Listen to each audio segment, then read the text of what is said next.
जहाँ कल तक रमज़ान की रोशनी थी, आज वहाँ अजीब सा खामोशी का माहौल है। सब कुछ नॉर्मल चल रहा था, फिर अचानक से सब बदल गया।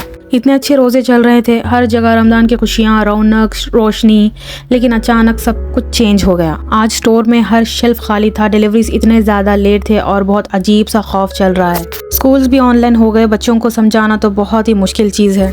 घर का माहौल तो इतना अजीब सा हो गया है कि हर जगह टेंशन का माहौल, खौफ का माहौल और हर एक नोटिफिकेशन से इतना ज़्यादा डर, और 3 रातों से बिल्कुल भी बिना नींद के चल रहा है। अस्सलाम वालेकुम गाइस, कैसे हैं आप लोग? आई होप सो आप लोग सब एकदम ठीक है, बिंदास है अपने अपने घरों में। तो welcome back to vibe with Sana. Ramzan series का 14th व्लॉग आ गया है और इतने दिनों से इतनी खुशी खुशी से मैं व्लॉग बना रही थी, लेकिन आज इतना टेंशन और इतना मायूस था, दिल बिल्कुल नहीं कर रहा था, लेकिन फिर भी हिम्मत करके मैं व्लॉग भी बना ली और घर के काम भी शुरू कर दी।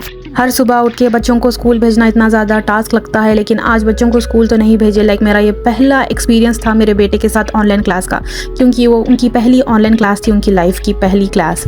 तो उनके साथ शायद मैं 3 साढ़े 3 घंटे उनके साथ ऑनलाइन क्लास में साथ बैठी थी, एक एक बुक देने के लिए, एक एक चीज़ देने के लिए सब्र से, क्योंकि ये हर काम उनके टीचर करते हैं स्कूल में। तो आज उनके साथ बैठने में पता चला कि कितना मेरा माइंड ख़राब हो रहा था, क्योंकि सब बच्चों की बारी बारी होते होते फिर मेरे बच्चे की बारी आना ऑनलाइन क्लास में, फिर दूसरे बच्चों का होना, फिर मेरे बच्चे की बारी आना, इस तरह करते करते 3.5 घंटे में इतने सब्र से बैठी कि ये वाली बुक निकाल दो, ये कर दो, वो कर दो। जनरली घर में तो मैं पढ़ाती हूँ, लेकिन सब बच्चों की बारी आना, सबका वेट करना, लाइन वाइज करना, हर चीज़ ये सब्र करना पड़ रहा था। आज सुबह इतना ज़्यादा मुझे इरिटेशन हो रहा था, क्योंकि 3 रातों से कंप्लीट नींद नहीं थी और इतने सब्र से आज उनकी क्लास में बैठना पड़ा। करीब 3 घंटे तक तो मुझे उनके साथ बैठना पड़ा। जो भी बुक्स टीचर बोल रहे थे वो देना है, क्योंकि वो बहुत ही छोटे थे, वो खुद से मैनेज नहीं कर सकते, तो जो भी था मुझे ही हेल्प करना था। तो पहले ही रातों में बिल्कुल भी नींद नहीं है, हर चीज़ स्ट्रेस चल रहा था, इतनी ज़्यादा मुझे नींद आ रही थी, लेकिन फिर भी उनके साथ इतने सब्र से बैठी। उसके बाद जैसे ही मेरे बच्चे की क्लास हो गई, मैं जाके सो गई। 3 दिन के बाद आज शायद मैं मेरे बेटे की ऑनलाइन क्लास के बाद 2 घंटे सो गई थी, अल्हम्दुलिल्लाह। इतनी ज़्यादा रातों को नींद आ रही है, लेकिन फिर भी खौफ और डर से बिल्कुल भी सोने का मन नहीं कर रहा था। तो रातों में जगते जगते शायद सर दर्द स्टार्ट हो गया था, पता नहीं मेरे हस्बैंड कैसा ऑफिस चले गए, और मेरे अम्मी के इतने ज़्यादा कॉल्स आ रहे थे मुझे, और मेरा मोबाइल ऑफ था, और मेरे नेबर्स भी इतने ज़्यादा कॉल्स कर रहे थे, हर कोई परेशान थे। क्योंकि मैं सुबह जाके कुछ देर, मेरी बेटी को थोड़ा सा डर लग रहा था आवाज़ों से, साउंड से, तो मैं जाके उनके पास बैठ गई, और कुछ देर उनके बच्चे भी आए थे मेरे घर खेलने।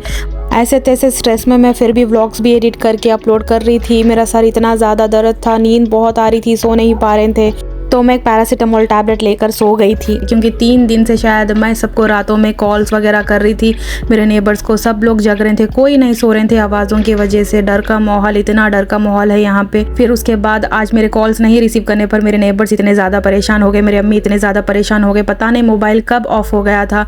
ऑनलाइन क्लास के बाद मेरे बेटे की मैं चार्ज करना ही भूल गई थी और मैं सो गई थी। मेरे हस्बैंड को पता था, क्योंकि घर में कैमरे होते हैं, तो वो फिर मेरे अम्मी को कॉल करके बोले कि सो कर है, उठने के बाद मैं कॉल करवाऊंगा। दिल बिल्कुल नहीं कर रहा था, लेकिन रमज़ान है, हिम्मत तो करनी पड़ती करके मैं उठ के थोड़ी सहरी बना रही थी।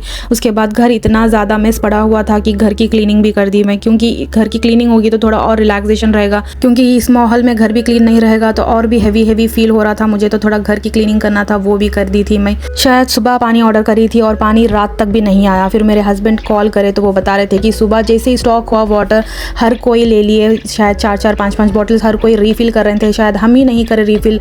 और मेरे फ्रेंड बता रहे थे कि सारे ग्रोसरी शेल्फ्स भी पूरे कंप्लीट अनस्टॉक थे, सब कुछ खत्म हो गया था, हर चीज़ का स्टॉक आने वाला था। इस तरह लोगों ने अपने घरों को इस तरह ग्रोसरी से रीफिल कर लिया है, स्टॉक फुल कर लिया अपने अपने घरों में, शायद हम ही नहीं करे थे, पानी तक भी नहीं लिए थे कि क्या होगा, कुछ नहीं होगा इंशाल्लाह करके। लेकिन हम पानी जब ऑर्डर करे तो पानी अभी तक भी नहीं आया था, रात हो गई थी, बोले कि नेक्स्ट सुबह ही आपको मिलेगा, आप भी 4 बॉटल ऑर्डर करके रख लेना, क्योंकि बहुत ही जल्दी और स्टॉक खत्म हो जा रहा है पानी का भी। देखिए 14th रमज़ान हो गया था, मैं सोच रही थी कि शॉपिंग वाले व्लॉग्स बताने और कौन से जगहों पे हम जाएंगे डिनर के लिए, इफ्तार के लिए, सब कुछ आप लोगों के साथ शेयर करूंगी, पता नहीं क्या क्या करेंगे हम लोग, लेकिन इस तरह अचानक से ऐसा माहौल आएगा पता नहीं था। लेकिन इंशाल्लाह बहुत ही जल्द सब कुछ ठीक हो जाएगा। बहुत ही अच्छी कंट्री में हम सर्वाइव कर रहे हैं, हम रह रहे हैं यहाँ पे, जो कि बहुत ही रिस्पॉन्सिबल यहाँ के लोग हैं, जो कि सबका अच्छा खासा ख्याल रख रहे हैं, देख रहे हैं, हम सबकी हिफाजत कर रहे हैं। तो इंशाल्लाह सब कुछ ठीक हो जाएगा, यही उम्मीद से हम यहाँ पे इंतज़ार कर रहे हैं, सब्र कर रहे हैं, दुआ कर रहे हैं। आप लोग भी हमारे लिए ज़रूर दुआ करें, सब खैरियत से सब कुछ ठीक हो जाए यहाँ पे हर जगह। लिटरली 3 रातों से शायद मैं और मेरे हस्बैंड, मेरे नेबर्स कोई भी पल भर के लिए भी नहीं सोए। हर किसी को इतनी ज़्यादा टेंशन थी, सबके छोटे छोटे बच्चे हैं यहाँ पे। अगर सोना चाहो तो भी रातों में इतनी ज़्यादा आवाज़ों को हमको किसी को भी नींद नहीं आ रही थी। लाइक बहुत टाइम बाद, 3 दिन बाद शायद, पता नहीं, मुझसे कंट्रोल ही नहीं हुआ। 2 घंटे के लिए पता नहीं कैसे नींद लग गई और सब लोग इतने ज़्यादा परेशान हो गए कि मैं कहाँ चली गई। ये एक रियलाइज़ हुआ या पहले से ही पता था, लेकिन हम लोग हमेशा इग्नोर करते हैं नींद को, रील्स वगैरह देखते हुए रातों में जगते हैं। आज पता चला कि इतनी ज़्यादा हम लोग को नींद आ रही थी लेकिन हम सो नहीं सक रहे थे। इतनी मजबूरी थी कि नींद आ रही थी लेकिन हम सो नहीं पा रहे थे।